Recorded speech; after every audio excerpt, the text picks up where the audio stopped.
오늘 함께 생각할 주제는 신호가 들릴 때입니다.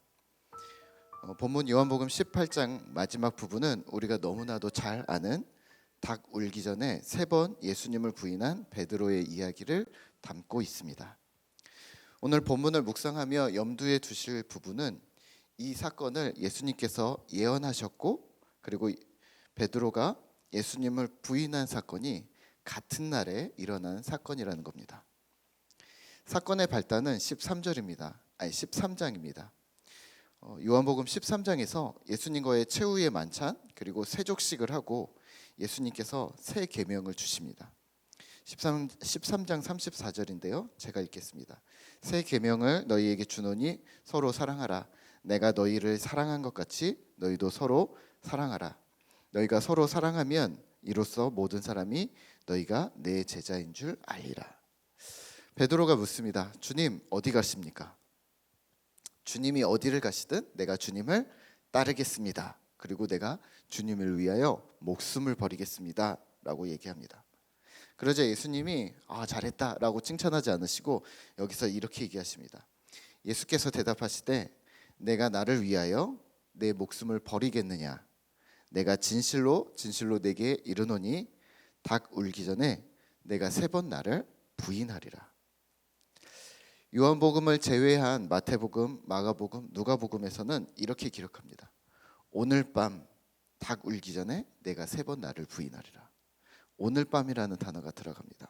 그러니까 그날 밤 바로 그 당시라는 거죠. 사실 최후의 만찬이 새벽을 먹었거나 아침은 아니었을 것 같거든요. 그렇다면 오늘 밤이라는 시간적 의미는 아무리 우리가 루즈하게 잡아도 점심부터라고 친다면 잠시 후 몇 시간 후면 혹은 저녁을 먹었다면 바로 조금 있으면이라는 얘기거든요. 몇 시간 후면 너는 나를 부인하게 될 거야 라는 말이 됩니다. 오늘 우리가 읽은 본문 요한복음 18장에서는 예수님이 잡히십니다. 예수님이 붙잡히시고 그리고 대제사장 가야바의 장인 안나스에게 끌고 갑니다. 이 안나스는 현재 대제사장의 바로 이전 대제사장이었습니다. 거기서 1차 신문을 받으십니다. 내가 무엇을 가르쳤느냐라고 묻습니다. 예수님이 대답하십니다. 20절입니다. 함께 읽을까요? 20절 21절입니다. 예수께서 대답하시되 내가 드러내놓고 세상에 말하였노라. 모든 유대인들이 모이는 회당과 성전에서 항상 가르쳤고 은밀하게는 아무것도 말하지 아니하였거늘 어찌하여 내게 묻느냐? 내가 무슨 말을 하였는지 들은 자에게 물어보라. 그들이 내가 하던 말을 아느니라. 아멘. 이미 모두에게 드러나게 가르쳤는데 왜 또 묻느냐고 예수님은 되물으시면서 대답하지 않으십니다. 왜 예수님이 대답하지 않으셨을까요? 여기서 잘 말씀하셨으면 또 누군가 그 말씀으로 주님께 오는 사람이 있지 않았을까요? 사실 이번에 우리가 저희 교회에서 요한복음 10번 읽기를 하면서 전체적으로 보면서 발견한 특징들이 있습니다. 이제 눈에 보이는 것들이 조금 있는데요. 이런 겁니다. 유대인과 바리새인들이 예수께 나와 여러 번, 한두 번이 아니라 여러 번 이렇게 물었습니다. 당신이 메시아입니까? 당신이 그리스도입니까? 하나님의 보내신 자가 맞습니까? 라고 묻습니다. 그러자 예수님이 거의 다, 신기하게도 거의 다 내가 맞다, 내가 그다라는 이야기를 하십니다. 내가 하나님이고 내가 그리스도다. 그리고 아버지는 너희가 생각하는 그 하나님이다라고 이야기를 합니다. 그러면 유대인들과 바리새인들의 반응은 또 한결같습니다. 거의 한결같이 다 돌을 들어서 예수님을 치려합니다.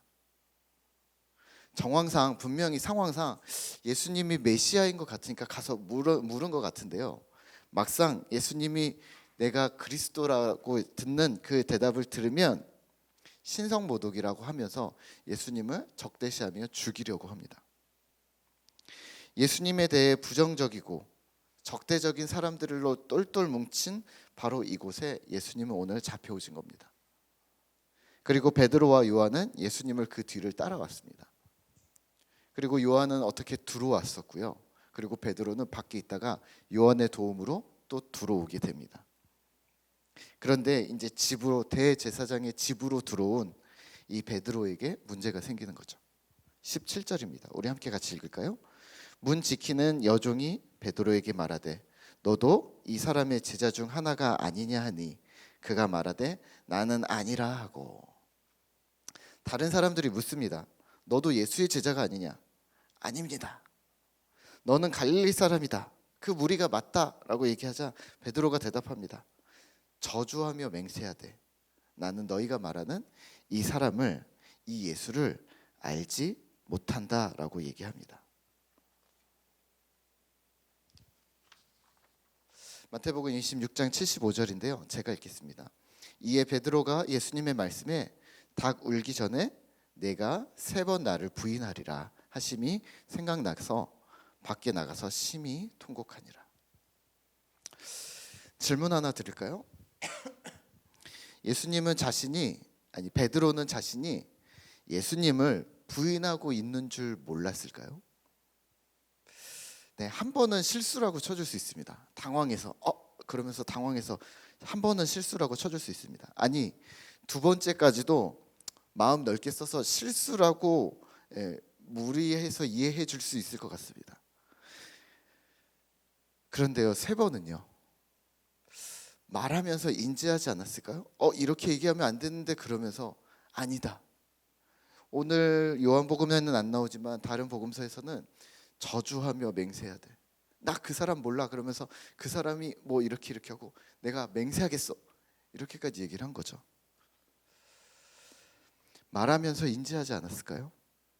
바로 아까 몇 시간 전에, 그러니까 어제도 아니고 그저께도 아니고 바로 몇 시간 전에 예수님께서 하셨던 말씀인데요. 이 부분은 우리가 자칫 베드로가 3번의 실수를 했다라고 생각을 하는데요. 과연 그럴까요?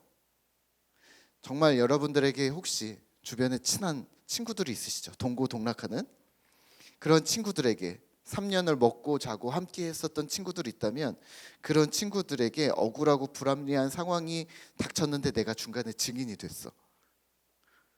그래서 여러분들이 그러면 그 중간에서 여러분들은 어떻게 대답하겠습니까? 아량을 베풀어서 한 번을 실수할 수가 있습니다. 2번 이상이면 의도성이 있지 않을까요? 관계가 끊어지지 않을까요? 베드로는 오늘 예수님을 부인했습니다. 분명히 조금 전에, 몇 시간 전에 생명의 말씀이 여기 계시오니 우리가 어디로 가겠습니까? 내가 주님을 위해서 목숨을 바치겠습니다 라고 말했던 베드로가 저주하며 맹세하되 나는 그를 알지 못하노라고 대답했던 이유는 무엇일까요? 위협에 대한 공포와 두려움, 또 불가항력적인 상황에서 자연히 나오는 본능이었을 것입니다. 이게 아닌데 이렇게 말하면 안 되는데 하면서 또 이 상황을 나는 바꿀 힘이 없어. 그러면서 상황에 무릎 꿇어버린 것입니다. 그리고 닭이 울었습니다. 내 안에서 갈등이 일어난 것과 밖에서 닭이 울은 그 사건은 달랐던 거죠. 그리고 예수님 말씀이 다시 생각나서 심히 통곡합니다. 오늘 우리는 이 말씀을 통해서 무엇을 기억해야 할까요? 베드로처럼 되지 말자? 베드로처럼 세상 앞에서 주님을 부인하지 말자? 이 정도일까요? 오늘 우리는 베드로를 뭐라고 할 처지가 못 됩니다. 우리 역시 세상에 굴복했고 또 조직과 문화 가운데 휩쓸렸고 또 머리로는 알지만 때론 용기가 없어서 때론 힘이 없어서 괴로워하면서 죄 가운데 거했습니다. 우리 역시 베드로와 같은 연약한 인간임을 이 시간 우리는 인정하셔야 합니다. 그리고 그 약함을, 우리의 부족함을 고백하셔야 합니다. 더불어 기억할 것은 닭 울음소리라는 주님이 말씀하신 신호가 들렸을 때 베드로는 참다가 결국 울음을 터뜨렸습니다. 적어도 강팍한 인간은 아니었던 거죠. 내가 예수님을 모른다 할 때 닭이 딱 울었을까요? 네, 우리는 그렇게 상상합니다. 그랬으면 좋겠죠. 우리가 죄를 딱 지었을 때 하나님이 우르르 꽝꽝 이랬으면 좋겠죠. 근데 혹시 그 텀에 약간이라도 있었다면요? 30초, 1분, 5분 요 텀이라도 있었으면요?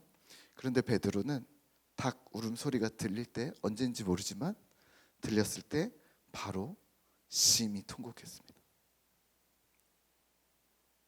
오늘 우리는요, 용기가 없어서, 힘이 없어서 세상에 굴복할 때가 있습니다.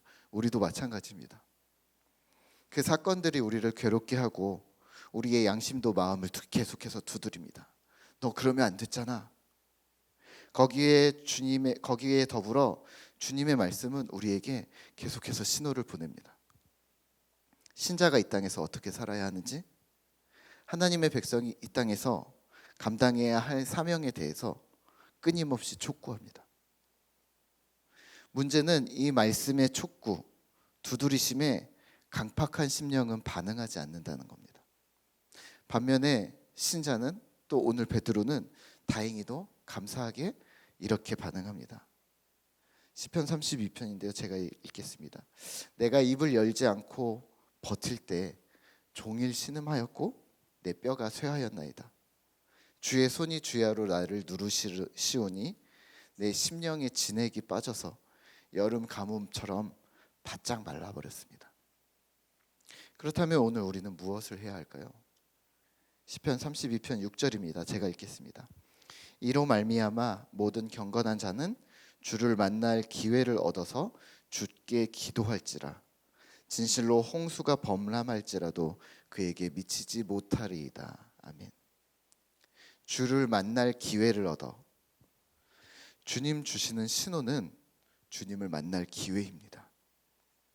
지금 여러분들에게는, 우리에게는 어떤 신호가 들리고 있습니까? 블랙가비의 하나님을 경험하는 삶이라는 책에서는 이렇게 얘기합니다. 우리가 하나님의 음성을 듣는 방법이 있는데 5가지의 방법이 있다. 첫 번째는 말씀을 통해서, 말씀을 열심히 읽으면 하나님의 음성을 열심히 들을 수가 있다. 두 번째는 기도할 때, 하나님께 우리가 열심히 아뢰을 때 하나님께서 우리에게 볼 수 있게 하시고 듣게 하실 것이다. 또 세 번째는 교회를 통해서, 교회 공동체를 통해서인 거죠. 우리 함께 교제하는 우리 교회 공동체들을 통해서, 혹은 교회의 어떤 비전과 방향을 통해서. 네 번째는 사람을 통해서, 여러분들이 알고 있는, 사랑하고 있는 사람들의, 사랑하는 사람들의 여러 가지 행태들을 통해서, 혹은 주변 상황들을 통해서. 또 5번째는 환경을 통해서, 또 이 세상을 통해서 우리에게 말씀하신다고 합니다. 오늘 당신은, 오늘 우리는 하나님의 신호를 어떤 루트를 통해서 듣고 있습니까? 이 고난 주간에 우리가 주님의 십자가와 사랑을 기억하시면서 우리에게 보내시는 하나님의 신호를 들을 때 즉각 반응하는 그런 신실한 주의 백성들이 되시기를 기도합니다. 아멘.